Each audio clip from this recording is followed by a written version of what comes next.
si vous voulez être profondément planté dans la parole, vous devez étudier la parole par vous-même.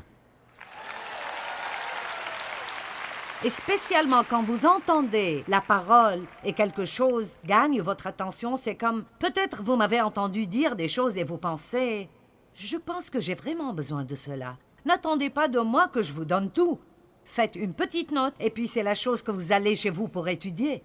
C'est Dieu qui vous montre que c'est quelque chose que vous devez aller chez vous pour étudier plus.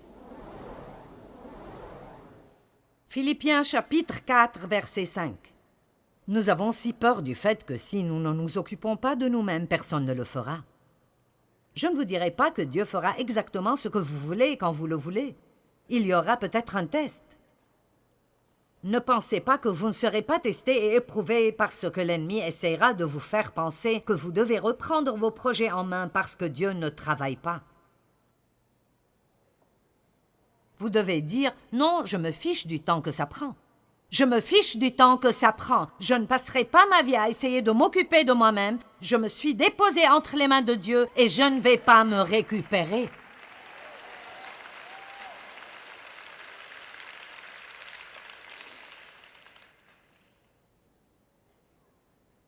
Faites-vous connaître par votre douceur envers tous les hommes. Je pense que c'est le plus grand témoignage que nous puissions avoir. Votre amabilité, votre esprit patient, le Seigneur est proche, il vient bientôt. J'aime cela. Vous savez quoi, il est temps. Il est temps d'avoir un changement. Jésus vient bientôt. Nous avons une petite fenêtre de temps pour vraiment impacter le monde avec notre témoignage. Et nous ne pouvons pas le faire si nous sommes égoïstes, des chrétiens morveux centrés sur nous-mêmes.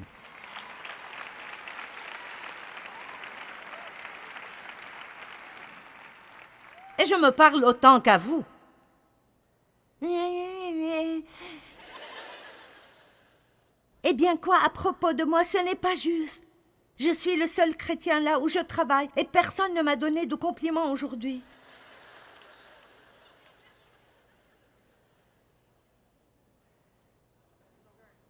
Luc chapitre 9, parlons de la vie basse et de la vie élevée et décidons laquelle nous voulons. Luc chapitre 9, verset 23. Puis il dit à tous,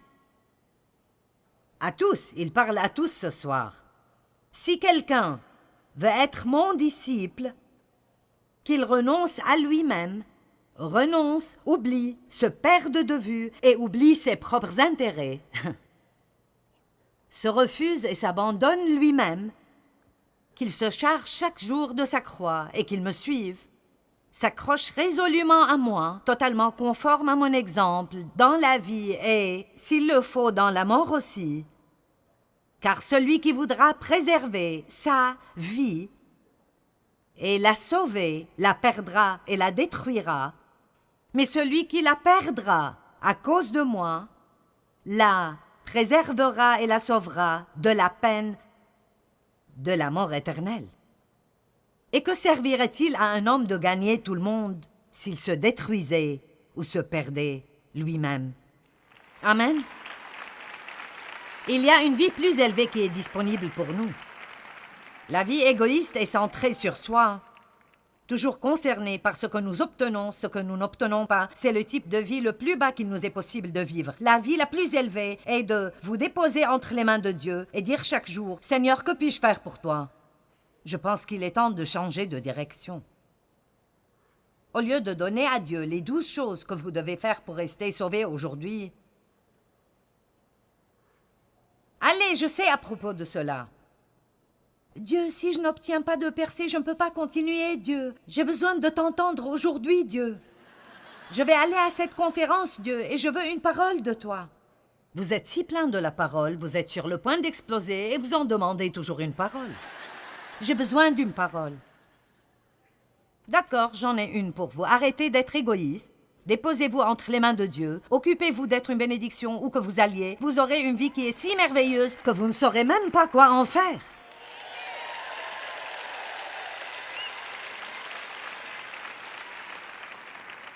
Suivez son exemple dans la vie. Et s'il le faut, dans la mort. Et je ne pense même pas vraiment que ça parle de mourir physiquement. Je pense que ça parle de mourir à soi-même. Paul a dit, j'ai été crucifié avec Christ, et ce n'est plus moi qui vis, c'est Christ qui vit en moi. Maintenant, je veux vous dire que Paul a dit cela 20 ans après sa conversion. Donc ça devrait être réconfortant pour certains, parce que ça fait un temps que vous êtes sauvés.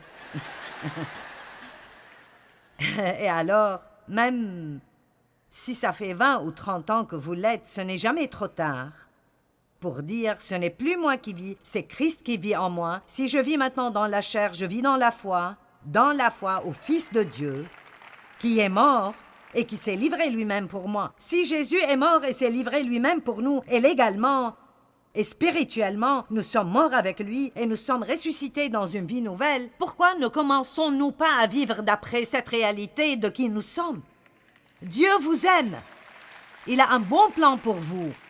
Il veut prendre soin de vous. Vous êtes ses enfants. Vous savez, l'égoïsme a commencé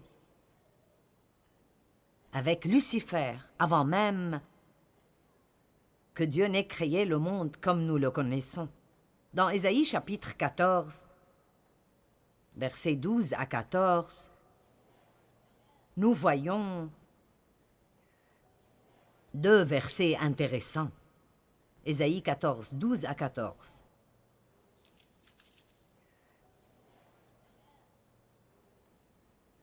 Te voilà tombé du ciel, astre brillant, fils de l'aurore. Tu es abattu à terre. Toi, le vainqueur des nations, ô roi blasphémateur et satanique de Babylone. Tu disais en ton cœur, regardez cela. Je vais monter au ciel, je vais élever mon trône au-dessus des étoiles de Dieu, je vais siéger sur la montagne de l'assemblée, à l'extrémité du septentrion, je vais monter sur le sommet des nues, je serai semblable au Très-Haut. Je ferai cela, je ferai, je ferai, je ferai. Et voici la réponse, mais tu as été précipité dans le séjour des morts, dans les profondeurs de la fosse, le domaine des morts. Vous savez, Lucifer était une création épatante. Son corps entier était fait d'instruments de musique et il était l'archange de la louange. Chaque mouvement qu'il faisait, je pense qu'il faisait un son musical différent. Et il a choisi de plein gré de se rebeller contre Dieu. Dieu ne nous crée pas pour que nous ne puissions pas faire ce qui est mauvais. Il nous crée avec la capacité de faire ce qui est bon ou de faire ce qui est mauvais. Le choix nous appartient. Il ne veut pas un groupe de robots et de marionnettes. Il veut qu'on le choisisse. Nous devons vouloir exprès choisir sa volonté. Allez.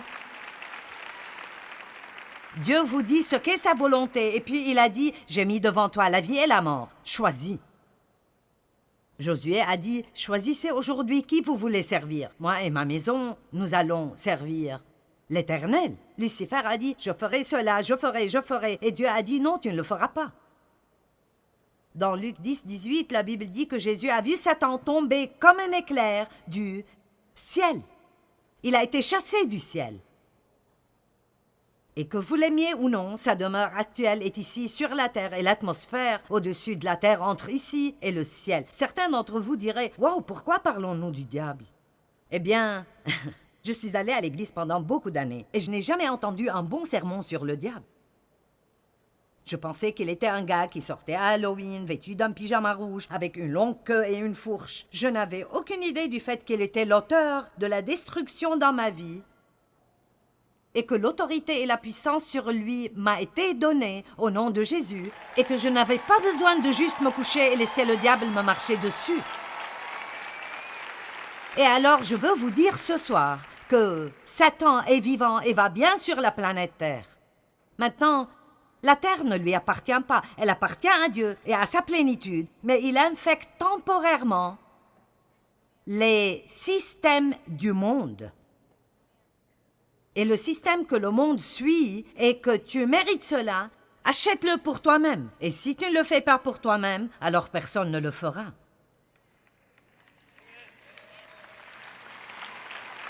Nous avons traversé un long chemin et nous devons combattre contre cela et dire non, ce n'est pas la volonté de Dieu. C'est ce que Satan veut que je fasse. Et si je passe ma vie à essayer de prendre soin de moi-même, alors je raterai ce que Dieu veut faire pour moi. Laissez-moi vous dire, Dieu peut s'occuper de nous mieux que vous pouvez vous occuper de vous-même. Il peut ouvrir des portes pour vous que vous ne pourrez jamais ouvrir. Il peut fermer des portes et vous garder des problèmes. Dieu peut vous donner sa faveur où que vous alliez. Arrêtez d'essayer d'ouvrir des portes et demandez à Dieu de vous donner sa faveur où que vous alliez. Quand vous faites une demande d'emploi, n'essayez pas d'impressionner par votre grandeur. Faites une bonne interview, mais dites, « Seigneur, si tu ne me donnes pas ce travail, je ne l'aurai pas. J'ai besoin de ta faveur, j'ai besoin que tu fasses ce qu'il m'aime. » C'est ce que ça veut dire d'avoir la faveur de Dieu. Dieu fait que des personnes vous aiment et ils ne savent pas pourquoi ils vous aiment. Et je sais de quoi je parle parce que j'ai passé trop d'années dans ma vie à tourner en rond et à essayer d'entrer dans les bons groupes de personnes. Je ne veux plus jouer à ces jeux. Job 1,7 et l'Éternel dit à Satan, « D'où viens-tu » Et Satan répondit à l'Éternel en disant de parcourir la terre et de m'y promener. 1 Pierre 5,8 Soyez sobres, veillez. Votre adversaire, le diable, rôde tout autour, comme un lion, rugissant et affamé, cherchant qui il dévorera. Eh bien, devinez quoi, ce ne sera plus nous.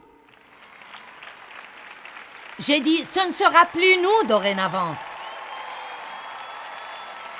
Satan, tu devras aller te trouver un autre déjeuner. Ça ne sera pas moi.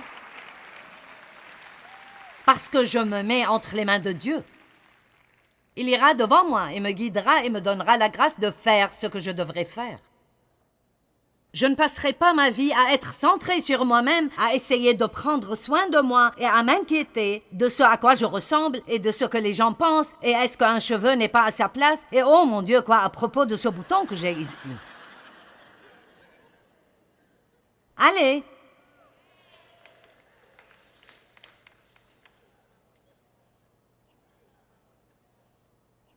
Satan envahit les pensées des gens avec le poison de l'égocentrisme égoïste. Et quoi à propos de moi? Eh bien, quoi à propos de moi? Toute désobéissance est reliée à l'égoïsme. Ça a commencé dans le jardin. Elle voulait le fruit. Même si elle savait que c'était mauvais, elle le voulait. Le serpent lui a dit combien le fruit serait bon, mais il ne lui a rien dit à propos des conséquences. Allez! Il y a des conséquences. Quand vous jouez avec les serpents, vous serez mordu. Une petite fille marchait sur un sentier de montagne. Un mignon petit serpent rampait sur ce sentier de montagne. Et il faisait très froid. Il a dit « Mets-moi à l'intérieur de ta jaquette. » Non, je ne ferai pas cela. Il a dit « Oh, s'il te plaît, j'ai si froid. Mets-moi à l'intérieur de ta jaquette et garde-moi au chaud. » Alors finalement, il l'a convaincue. J'ai dit finalement, il l'a convaincue. J'ai dit finalement, elle a été prise dans le piège. Vous savez, le diable est un type patient, très trompeur. Il suggère des choses à votre pensée. Alors, un peu plus tard, il l'a mordue. Et elle a dit « Hé, pourquoi m'as-tu mordu? Je t'ai ramassé. » Il a dit « Tu savais ce que j'étais quand tu m'as ramassé. »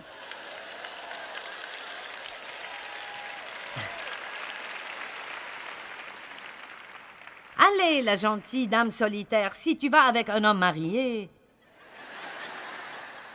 tu seras mordu.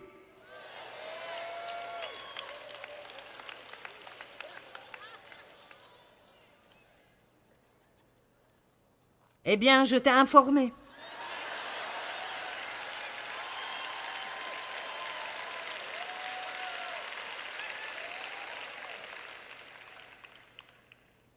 La Bible est pleine d'histoires de gens qui étaient égoïstes, mais aussi de gens qui étaient désintéressés.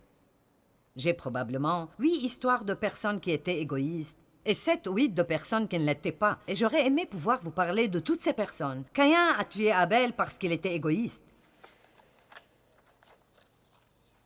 Les frères de Joseph l'ont vendu comme esclave et l'ont jeté dans une fosse et ont menti à leur père parce qu'ils étaient égoïstes. Ils voulaient la relation que Joseph avait avec son père. Il était le chouchou de son père et ils étaient jaloux parce qu'il était le fils préféré de son père. Le roi David a commis l'adultère parce qu'il était égoïste. Dieu a même dit « Je t'aurais tout donné, mais tu devais prendre la femme de quelqu'un d'autre. » Il a commis l'adultère. Il a commis un meurtre. Ça a affecté sa vie. Il est resté roi et il a été pardonné. Et il a maintenu une bonne relation avec Dieu, mais il a quand même payé le prix pour cela. Jonas a été égoïste et il a été avalé par un gros poisson. Nous n'avons pas de temps pour cela. Un jeune et riche gouverneur s'est accroché à ses richesses et a perdu la vie éternelle.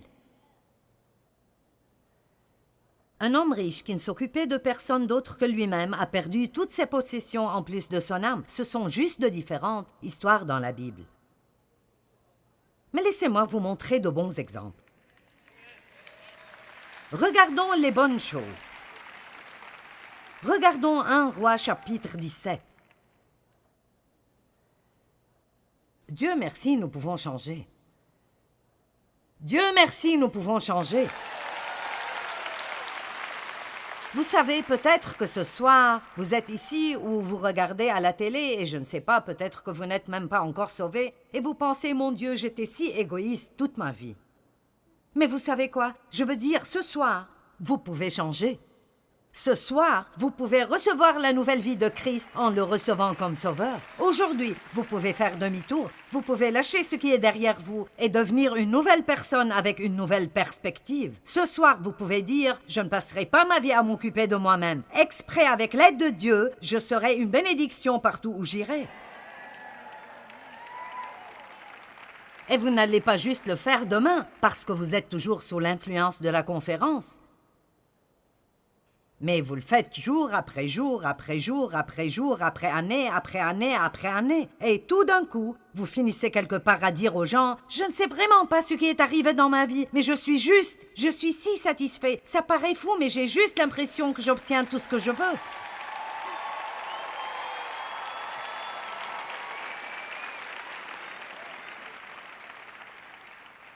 Et ça ne paraît pas logique. Mais parfois, je prends du temps pour penser « Voyons, qu'est-ce que j'aimerais avoir ?» Et parfois, c'est un peu gênant parce que je ne peux vraiment penser à rien. Je sais que vous pensez probablement « Oh, allons donc !» Vous savez, Jésus a dit « Si vous mangez de moi et buvez de moi, vous n'aurez jamais faim et vous n'aurez jamais soif. » Maintenant, écoutez, vous savez, j'aime les bonnes choses et j'aime les belles choses comme toute autre femme les aime. Il y a beaucoup de choses que j'aime, mais vous savez, avoir toutes ces choses ne satisfait toujours pas votre âme. Et alors, quand vous avez cette satisfaction en Dieu, parce que vous portez de bons fruits et vous savez que vous êtes dans sa volonté, écoutez-moi, s'il vous plaît, je suis assez âgée pour savoir de quoi je parle. Où que vous soyez, je suis passée par là. La meilleure manière dans le monde de vivre est de cesser de penser à vous-même et de s'occuper d'être une bénédiction pour d'autres. Je veux dire, c'est si satisfaisant. Et n'ayez pas une attitude de martyr. Eh bien, je vis juste pour tout le reste du monde. Vous savez, vous devez le faire avec joie. Et probablement l'une des meilleures histoires de la Bible se trouve dans Luc chapitre 10, versets 25 à 37. Verset 25, un docteur de la loi se leva et dit à Jésus pour l'éprouver « Que dois-je faire pour hériter la vie éternelle ?»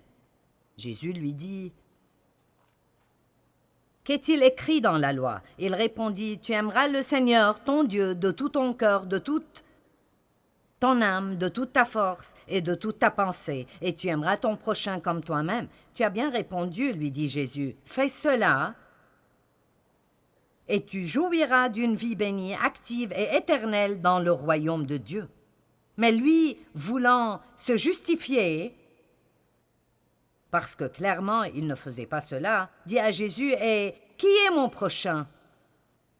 Qui exactement suis-je supposé bénir et aider? Les gens que j'aime? Les gens que je n'aime pas?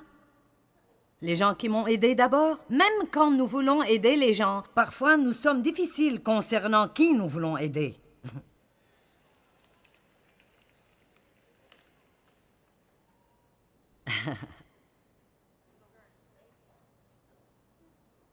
Je me demande, qu'est-ce que nous abandonnons dans notre relation avec Dieu pour nous accrocher à nos choses?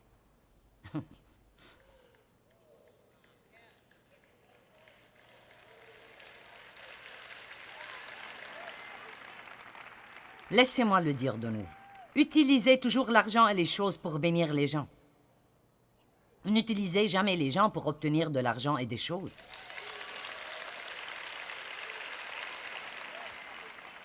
Eh bien, qui est mon prochain? En réponse, Jésus dit au docteur de la loi, « Il y avait un homme qui descendait de Jérusalem à Jéricho. Quand il fut attaqué par des brigands, ils lui arrachèrent ses vêtements, le rouèrent de coups et s'en allèrent, le laissant à moitié mort. Or, il se trouva qu'un prêtre descendait par le même chemin. » C'est une histoire si puissante parce que voici les personnes religieuses.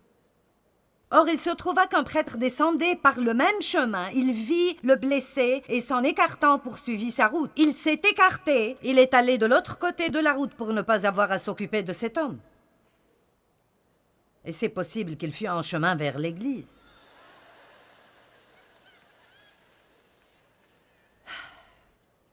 De même aussi, un Lévite arriva au même endroit, le vit, et il faisait partie des gens religieux aussi, et s'en écartant poursuivit sa route. Je me demande, quand quelqu'un est dans le besoin, à combien de gens Dieu doit parler avant de trouver quelqu'un pour pourvoir à ce besoin?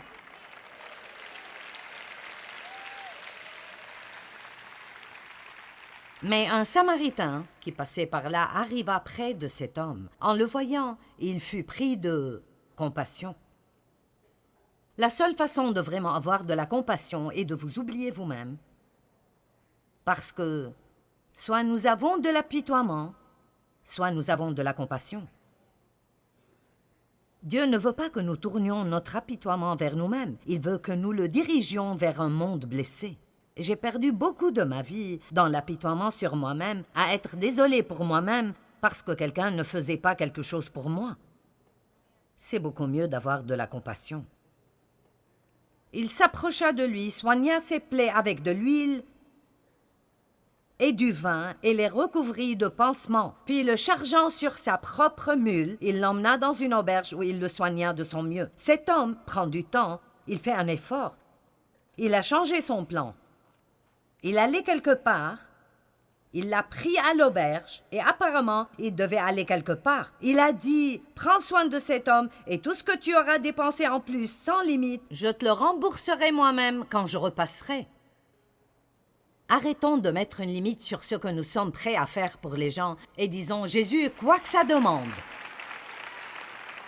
Je suis si heureuse que Dave n'ait pas mis de limite sur combien il me supporterait alors qu'il attendait que Dieu me change.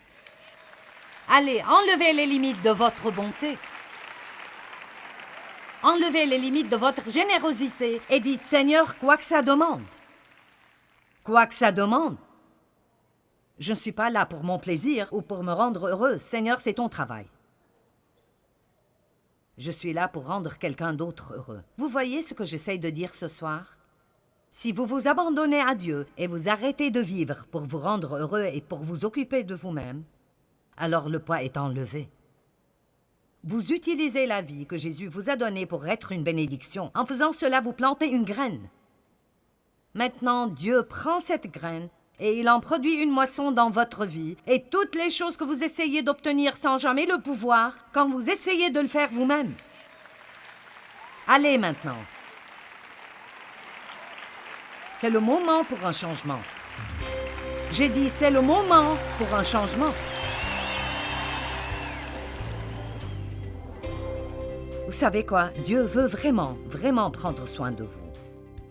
Et la meilleure chose que vous pouvez faire est juste de vous abandonner ou de mettre votre vie entre ses mains. J'aime dire vous déposer entre les mains de Dieu. Nous avons besoin d'arrêter de juste penser à nous-mêmes tout le temps et de laisser Dieu nous utiliser comme une bénédiction pour d'autres personnes.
Biển trời